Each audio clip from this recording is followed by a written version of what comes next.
ایسی حالت سنی تو دل بھر آیا اور اپنی چادر مبارک دیوار کے اوپر سے گھر میں پھینکی اور کہا کہ اے میری لاڈلی بیٹی فاطمہ، اس چادر کو اوڑھ لو۔ حضرت فاطمہ رضی اللہ تعالی عنہا نے جلدی سے وہ چادر اوڑھی اور جا کر دروازہ کھولا۔ حضور پاک صلی اللہ علیہ وسلم نے جیسے ہی اپنی لاڈلی بیٹی فاطمہ کا چہرہ دیکھا تو بہت غمگین ہو گئے، کیونکہ حضور پاک صلی اللہ علیہ وسلم کی سب سے خوبصورت بیٹی حضرت فاطمہ کا چہرہ اس وقت کمزوری کی وجہ سے پیلا پڑ چکا تھا، آنکھوں کا رنگ اترا سا تھا اور چہرے پر ایک عجیب سی اداسی چھائی تھی۔ اللہ اکبر!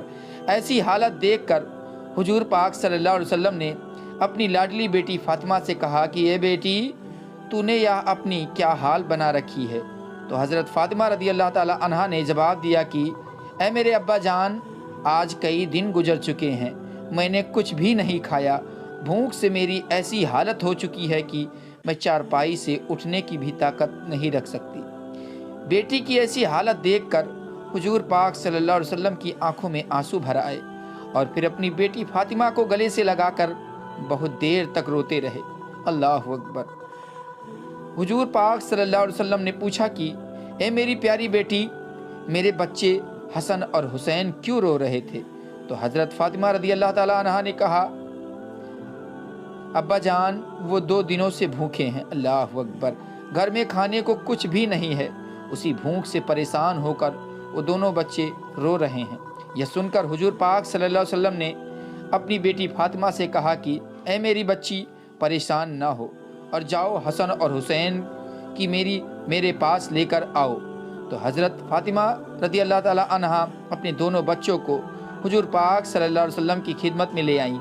آپ صلی اللہ علیہ وسلم نے اپنا انگوٹھا حسن کے منہ میں رکھ دیا اور وہ بڑے مزے سے اسے چوسنے لگے۔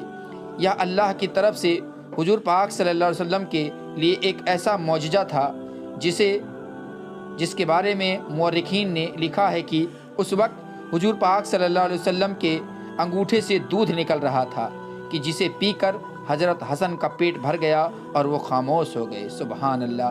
پھر حضور پاک صلی اللہ علیہ وسلم نے آگے بڑھ کر حضرت حسین کے منہ میں اپنا انگوٹھا رکھا اور وہ بھی بہت دیر تک اسے چوستے رہے۔ تبھی ظہر کی اذان ہونے لگی اور حضور پاک صلی اللہ علیہ وسلم مسجد چلے گئے۔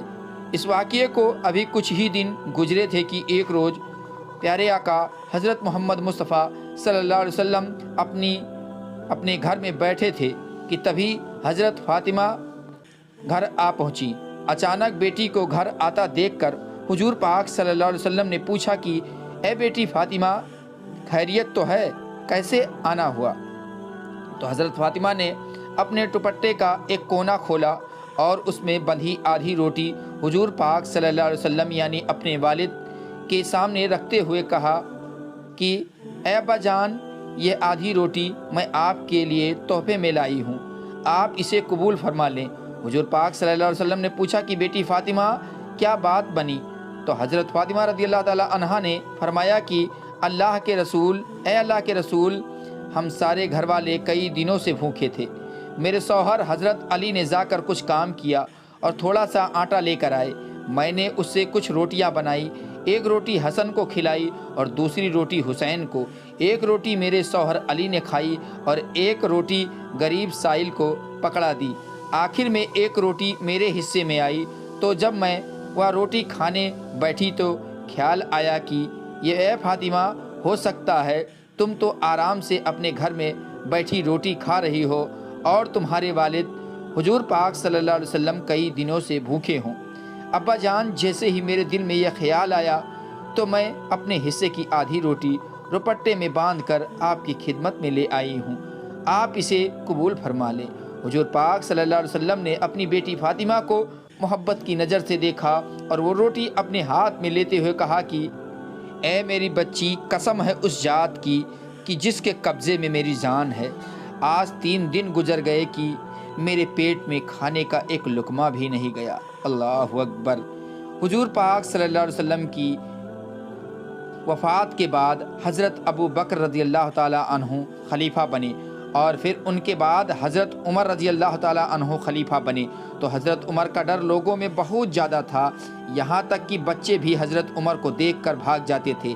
ایک بار حضرت حسن کچھ لڑکوں کے ساتھ گھر کے باہر کھیل رہے تھے کہ تبھی ادھر سے حضرت عمر رضی اللہ تعالیٰ عنہ کا گزر ہوا۔ جب بچوں نے حضرت عمر کو دیکھا تو سب کھیل چھوڑ کر بھاگ گئے، حضرت حسن رضی اللہ تعالیٰ عنہ اکیلے بچے۔ یہ دیکھ کر حضرت حسن کو بہت تیز غصہ آیا کہ حضرت عمر کی وجہ سے میرا سارا کھیل برباد ہو گیا، تو انہوں نے غصے میں حضرت عمر سے کہا کہ کیا تم میرے نانا کے غلام نہیں ہو؟ یہ سن کر حضرت عمر رونے لگے اور حضرت حسن کو اپنی گود میں بٹھاتے ہوئے کہا کہ اے میرے بچے، قیامت کے دن بھی اس بات کی گواہی دینا کہ میں تمہارے نانا کا غلام ہوں۔ اللہ اکبر۔